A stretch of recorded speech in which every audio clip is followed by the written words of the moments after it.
Bonjour à tous, bonjour à toutes. Soyez les bienvenus sur cette chaîne de télévision virtuelle avec France Okanza pour vous divertir et surtout pour vous informer, vous donner les nouvelles de vos stars et pourquoi pas des faits divers qui se passent encore dans nos pays respectifs. Je voudrais ici saluer mes sponsors qui sont Rodrigo Osebi depuis New York, Jackie Kimedia Diakenda, président des Rogal, le showroom Être Soi veut dire Zalayo, situé à Brazzaville, oui, en Afrique centrale, au 99 rue Djambala Mungali sur l'avenue Marien Ngouabi. Sachez que Mère Bio livre partout en Europe et en Afrique. C'est simple. Appelez juste au 06 61 15 005 pour ceux-là qui sont à Brazzaville. Et ceux qui sont en France, vous pouvez passer commande et surtout réserver au plus 337 62 06 28 54 et vous aurez des jolies choses du côté de showroom. Zalayo veut dire être soi. Nous revenons à Paris avec des Gracie Paris, hein, l'élégance qui fait la différence, des chemises et polos personnalisés. Passez commande au plus 33 06 82 39 39 67. Et comme ça, vous aurez tout ce qu'il vous faut sur la marque des Gracie avec le président Christelle Ebao depuis Paris. Je voudrais saluer comme ça Juve Manadia l'infalsifiable, Papi Leroy carte illimitée fermée, Yasu Kabilanga ya héros. Quand je dis ça, ma pomme démange. Choisis Matata, le grand frère personnel de Maman France depuis Kinshasa. Et voilà la rubrique que nous aimons tous, les nouvelles de vos stars. Fally Ipupa l'aigle et Awilo Longomba bazo préparer biso featuring après déconfinement. Pour ma part ici en Europe, le déconfinement a commencé aujourd'hui. Donc nous attendons un featuring entre ces deux stars de la musique congolaise. Fally Ipupa mania continue, hein, même les Mindele bazo botala nani mondelo ndenga sali botala. Aujourd'hui, on prépare la sauce Fally Ipupa. Premier ingrédient, la prod. Pour faire du Fally, il nous faut une petite guitare de rumba congolaise. En clair, une vraie balade romantique. Deuxième ingrédient, les paroles. Fally est un très grand romantique. Il chante l'amour, le vrai et tout ce qui tourne autour.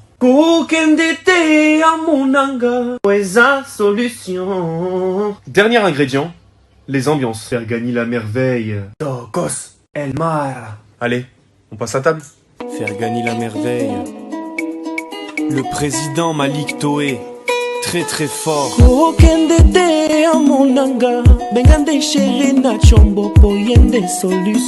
King. Benga Alexis na phone po yende solution. Pesa love na katia chambre poesa solution. Maître Vincent Gomez, respect. Eh oui, c'est le phénomène Fally Ipupa comme ça qui continue ici en Europe. Prince Babia, fils de Babia Chokoro et de Manik de John, vient de sortir à son tour un single pour sensibiliser contre le Covid-19. C'est une très très très belle rumba. J'aurais tellement aimé au Salabisango. Et ça la rumba vraiment, il y a amour. Et ça la bien kitoko. Mais félicitations petit frère Ezandzembo Kitoko. C'est le Scram aussi a sorti une chanson sur le Covid-19 intitulée Loin des yeux avec des larmes. Donc papa m'a passe à salibiso plaisir à travers cette chanson. Et Tomona Kibongo moi ba reportage. Il y a ba camarade naye, ba voisin naye na kin, ba lobby depuis qu'il a l'âge de 24 ans, depuis qu'Azala qui a 24 ans, Azala qui déjà papa ou pas. Et oui, ses proches témoignent. Félicitations, papa m'a pas ça, c'est le Scram. Hein? Bonjour comme ça à Cédric Niakovic, Alain Kaba, Rémi Ayayos, Yann Eto, le dignitaire, le capitaine Durel Oboa. Bonjour. On continue avec les nouvelles de vos stars. Déplique Pomba et Nuance, hein. Soutien Jésus de Nuance, Papa Hervé, na homme acoustique, nae Aouti Sala.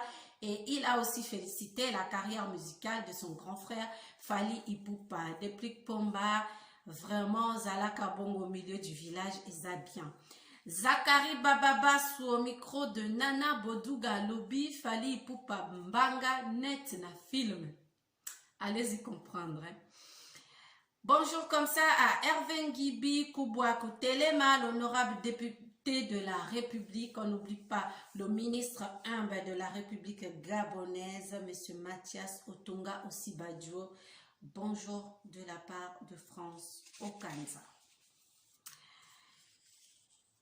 Notre rubrique des faits divers, oui, les faits divers, un fait divers qui fait beaucoup jazzé actuellement, l'affaire de Pascal Mukuna et Mami Chibola prend des tournures inquiétantes en RDC. Kapinga Kantia, Julienne, fille aînée du défunt, demande à la justice de trancher cette histoire, mais surtout elle réclame un test d'ADN parce que Alinga et Bassi réellement moi na Mimi Chibola Aza frère naye Yamakila pour basolo la likambo yo.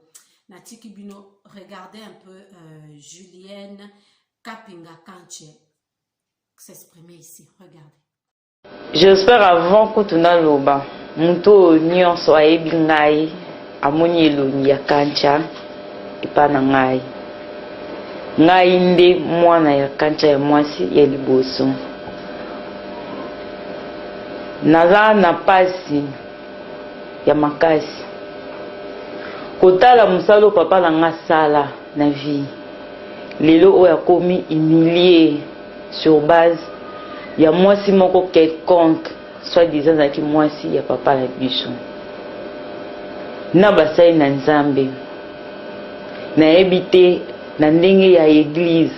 Soki musai na Nzambe kokoza na basi mibale. Ngai naza mwana ya Kancha wa Milongo.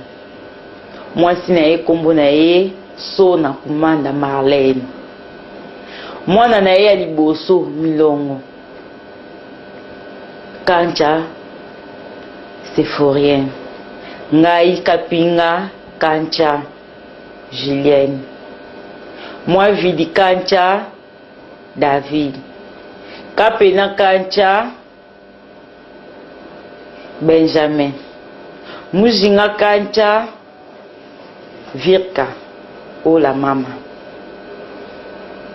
Muswamba, Kancha Bernadette. Kataku Kancha Grace. Kancha wa Kancha Johanna. Soit disant papa na biso abotaki na mwana na biso. Azama kila ya papa na ngai. Nakoki jamais koboya et jamais ko négliger. Mais soki likambo ezali photo solo la na ndenge ya famille en tant que ngai naza ene. Ndenge nazalaka na ba o mususu ndenge pe na kozala na ye. Papa na biso akufa tikeli biso lopango moko o azokufa na munoko na azolela bana nga na tikeli bino oyo bijou na bino yango oyo fo bobatela. Atikeli biso lopango moko eya buto ya moi lopango wana ndi eza pona biso. Melelo oyo na bino ba mama oyo bozo non place na mama na ngai oya nyokwami vine mobimba na mobali lelo jeune fille moko abima aloba ke no lopango wana eza ya ye pona bentere ya ye na mwana ya ye ata bino moko ukotangana likambo ya biso ba mama tolo ba mokili bozala tala place na biso soki ata tokoperde eza problème te eza vie mais Nzambe Nzambe akota likambo ya biso. Nzambe akota likambo ya biso. Pona nini tina niveau oyo ya humiliation ya boy.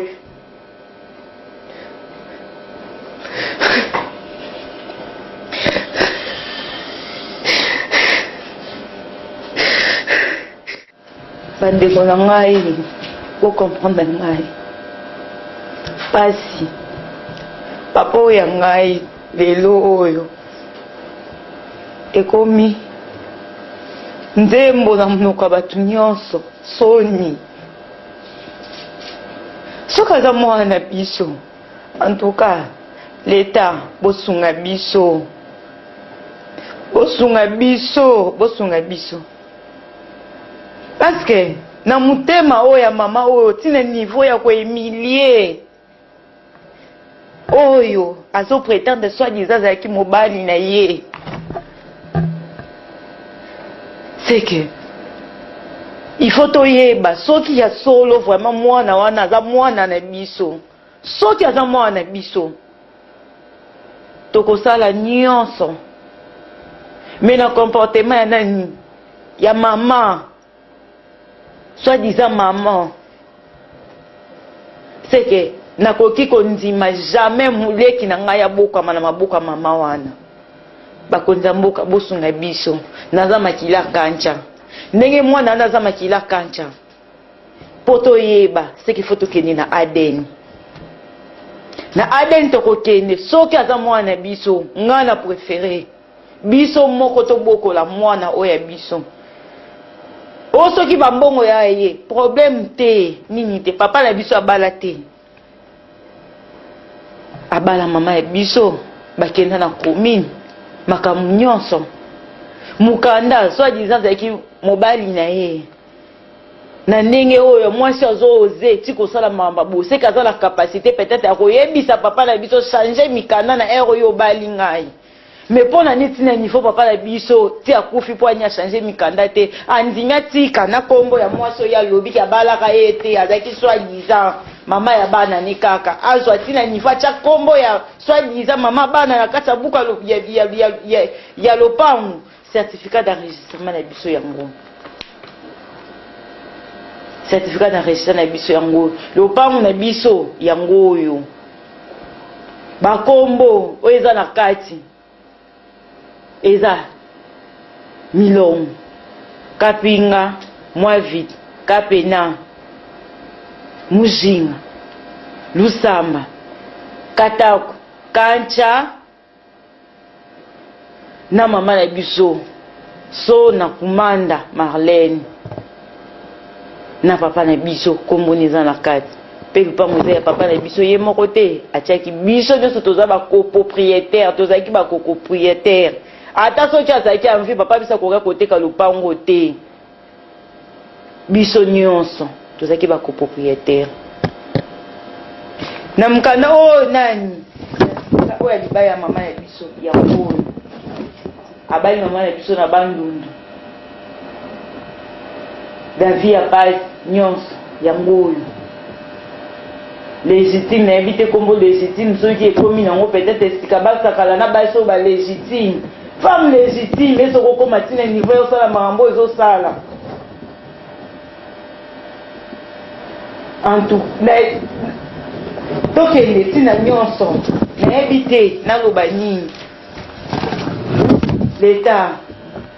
Est-ce que le pangu bakoki wele la mona réseaux sociaux atabino moko to likama mwana photo kene na réseaux sociaux. Est-ce que pour la nini, ce que ont une photo solo là, et ces réseaux sociaux, n'a pas humiliation, il y a boyé. Ah! Ce qui justice, c'est justice, ce que c'est justice, botala. Botala non likamboyo. Tokonyo kwa matiwa. Botala non likamboyo. État de droit. État de droit. État de droit. Oh, toyoki état de droit ezali. Esungata ba biso oyo état de droit. Ata biso te bota la ta veuve. Bota la ta veuve. botala ta veve nayebi te na baningo ya ngai boya peut-être asana matanga bato oyo bayebi ngai eske ata na matanga boyokaka te papa na biso azalaka na mwasi bino bato oyo boyebi famille na biso soki ezalaki kazalaki mwasi na ye légitime bazalaki babimisa eke no légitime yeyo si banga balela matanga api na ndako oyo ya ye bokende botuna te asa papa na ngai ezalaki wapi place oyo balela ye mama na ngai ezalaki wapi mobali soki azobela yo oza légitime sifo ozala na mobali ntina suka mpe ezalaki mwasi kaka ya bisengo alela suka nde ekomi na nsima nango nde aye kozonga mpo asala boye ata bino moko bokota likambo na biso bokota likambo na biso nakoki kovi oyo ngai mwana mwasi akomisinga ntina nivo ekendo naleka ntina loba nzambe oza wapi tina nivo moto ayikoka koyebanga te lelo vi na biso ece wapi réputation na biso emeli. C'est pas facile et c'est triste et pesina sonina mawa makambo ezoleka que la justice congolaise fasse vraiment son travail. Mami Chibola aussi de son côté qui ne veut pas lâcher l'affaire, qui tient absolument à montrer aux Congolais qu'elle dit la vérité, est allée avec son avocat porter plainte à monsieur Pascal Mukuna, l'homme qui a abusé d'elle d'après ses dires. Regardez cet élément. Espérant contre toute espérance, accompagné de son avocat conseil, Mimi Chibola vient de déposer sa plainte à charge de l'évêque Mukuna pour viol, rétention illicite des documents et menace de mort, ce que dénonce son avocat. Elle vient de déposer sa plainte. Je suis venu l'assister comme la profession me le donne droit et me l'exige. Elle a déposé sa plainte en bonne et due forme. Nous attendons maintenant que l'autorité compétente saisie enclenche la machine pour que nous répondions, qu'elle confirme sa plainte et le reste, ce sera l'appréciation ou le travail qui sera fait par le ministère public. Mais nous, jusque-là, on n'a déposé que la plainte. C'est qu'il y a un droit fondamental qui doit être protégé parce que c'est un droit prévu par la Constitution, ça nous profite. Lorsqu'on se sent lésé, on ne doit pas se faire justice. On doit saisir l'autorité habilitée pour devoir nous rétablir dans nos droits. C'est ainsi que Mimi Chibola aujourd'hui à mes côtés, que vous voyez, c'est une femme qui souffre de traumatisme. Elle a été victime de faits infractionnels. On a abusé d'elle, on a profité de sa faiblesse. C'est une veuve de son état. Elle a estimé utile se remettre dans les bras de la justice. Victime des faits infractionnels, Mimi Chibola s'en remet à la justice congolaise pour réparation. Justice epesa oyo azana raison na ye. Ngai na ye koluka pona intérêt ya bien na ngai o mobali na nga tikaki. Nazana posa justice epesa ngai etianga na nzela na ngai epesa ngai ba droit na ngai en tant que femme. Nazana ba preuve ya bato ebele oyo to solola ki pona kosilisa makambo na famille mais mukuna linga kite. Mukuna m'a menacé, Mukuna lobina salele ba vidéo nazana ba vidéo na été. Mukuna abotolinga téléphone na miso bato na kokotanga comme la bangote mais na kotanga na et pas magistrat. Mukuna après quelques jours Mukuna lancé biloko wana. Mukuna publié ngai déjà ngai vi na ngai za salut partout. Tout le monde o bayebi makambute bazoloba. Et fi wana za comme ça na fingami partout. Na lingina la kisa mokilike, na la kisake ngai na kenda ke pam kuna po sombela nganda kote asili ça passe na ngai te na kenda koluka droit na ngai. Pour rappel, en début de semaine, une sextape a fait le tour de la toile, créant des polémiques, jusqu'à ce que certains des adeptes d'évêque Mukuna ont cru à un montage. Peut-être avec la nouvelle plainte sous examen, leur avis changera. Que des rebondissements dans cette affaire avec Pascal Mukuna, Mami Chibola, Kapinga Kantia Julienne. Voilà l'une des sœurs de Mami Chibola en a ras-le-bol de cette histoire ambiguë. Elle explique son ras-le-bol là-dedans. Écoutez son audio. Écoutez. Allô, maman. Ouais. Bonne. Bien. On doit gagner le téléphone, je vais Ah, non, moi, numéro mon père, le numéro à Vodacom, hein. Oui. nakangaki yango nde na poko wana na check yango na charge. En fait, le numéro na banda bengelo wana nde ezalaki na WhatsApp potosala ata na WhatsApp vike telefone na sala mikolo eza ya mike naza na Jasa makambo. bayebanga telefone na ba contact nyonso ekenda na telefone wana. Ok. Apart ça bonne. Ngolo nzambe ka ça va. Mais dis-moi d'abord, bino comment beaucoup permettre nani Chibola mami aleka na justice et puis na télévision azo réclamer que moi no yaza na yaza mwana kancha tout ça. Ce moment où Ah papa.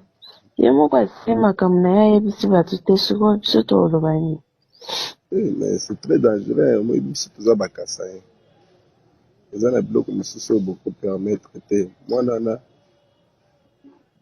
aza makila na bino mwana na bino soki moto mosusu azokende koréclame biloko na nkombo na ye ce n'est pas bien kopesa retour matrace koperdre mwana wana Jasa makambo.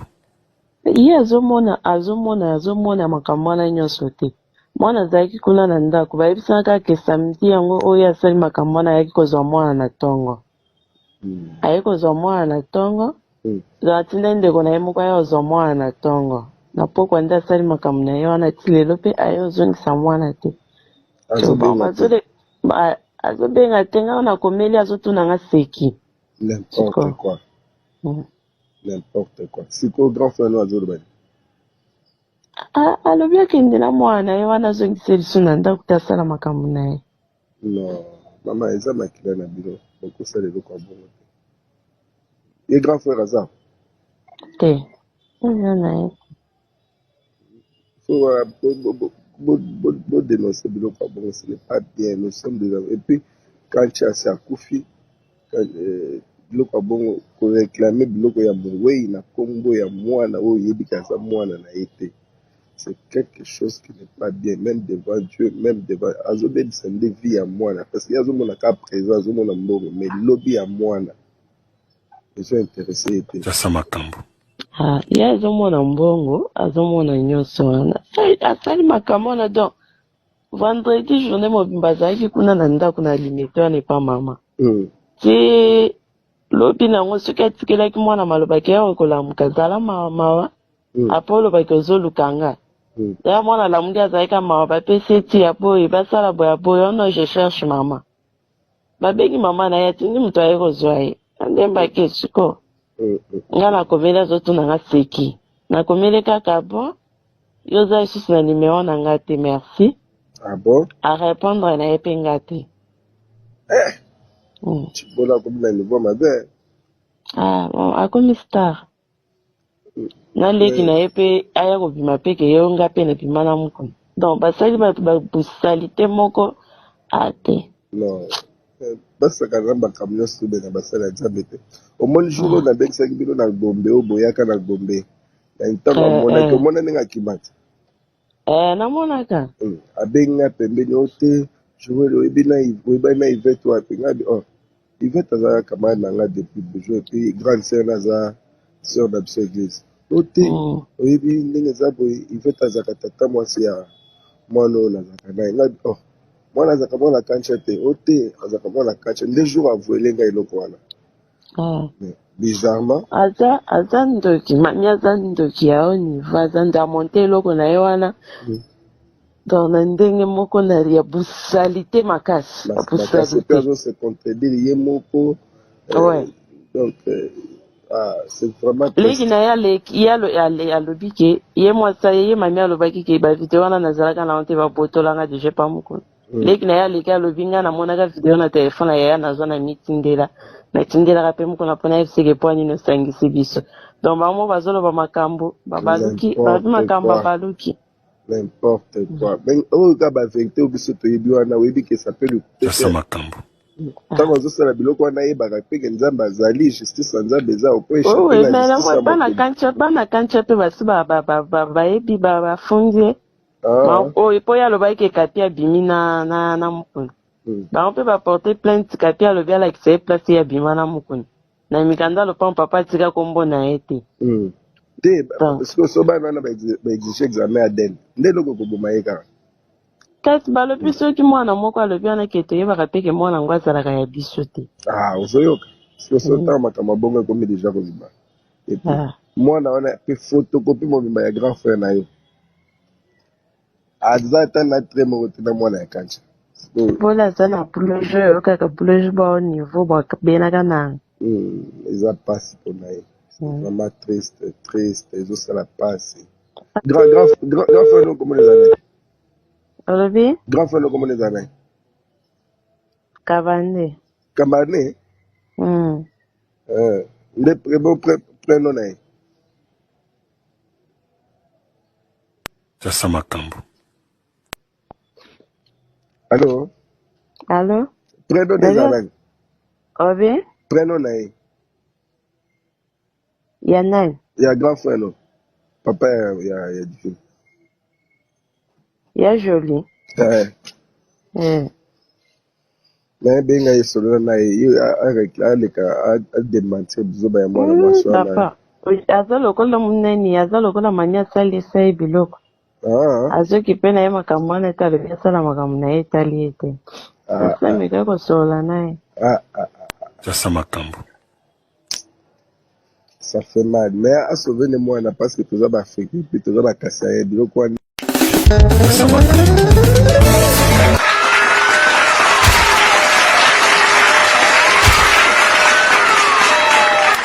Jassa Makambo. Voilà, pour ma part, je demanderai au Seigneur vraiment de descendre et de trancher cette affaire entre Julienne Kapingankanche, la fille aînée du défunt, entre l'épouse, on ne sait plus entre les deux qui est l'épouse légitime. En tout cas, que la justice congolaise fasse son travail. Sous un autre registre, les frères en Christ du frère Vital Kamere, malgré le confinement, sont en prière. Ils demandent au Seigneur la justice divine.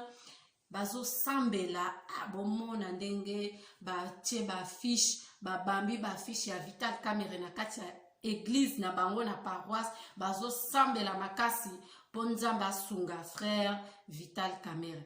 Regardons cet élément ensemble.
Eh oui, Dieu reste le dernier recours pour tous, malgré notre argent, nos voitures, les voyages, les bijoux, les diamants, les belles femmes, les hommes en costard.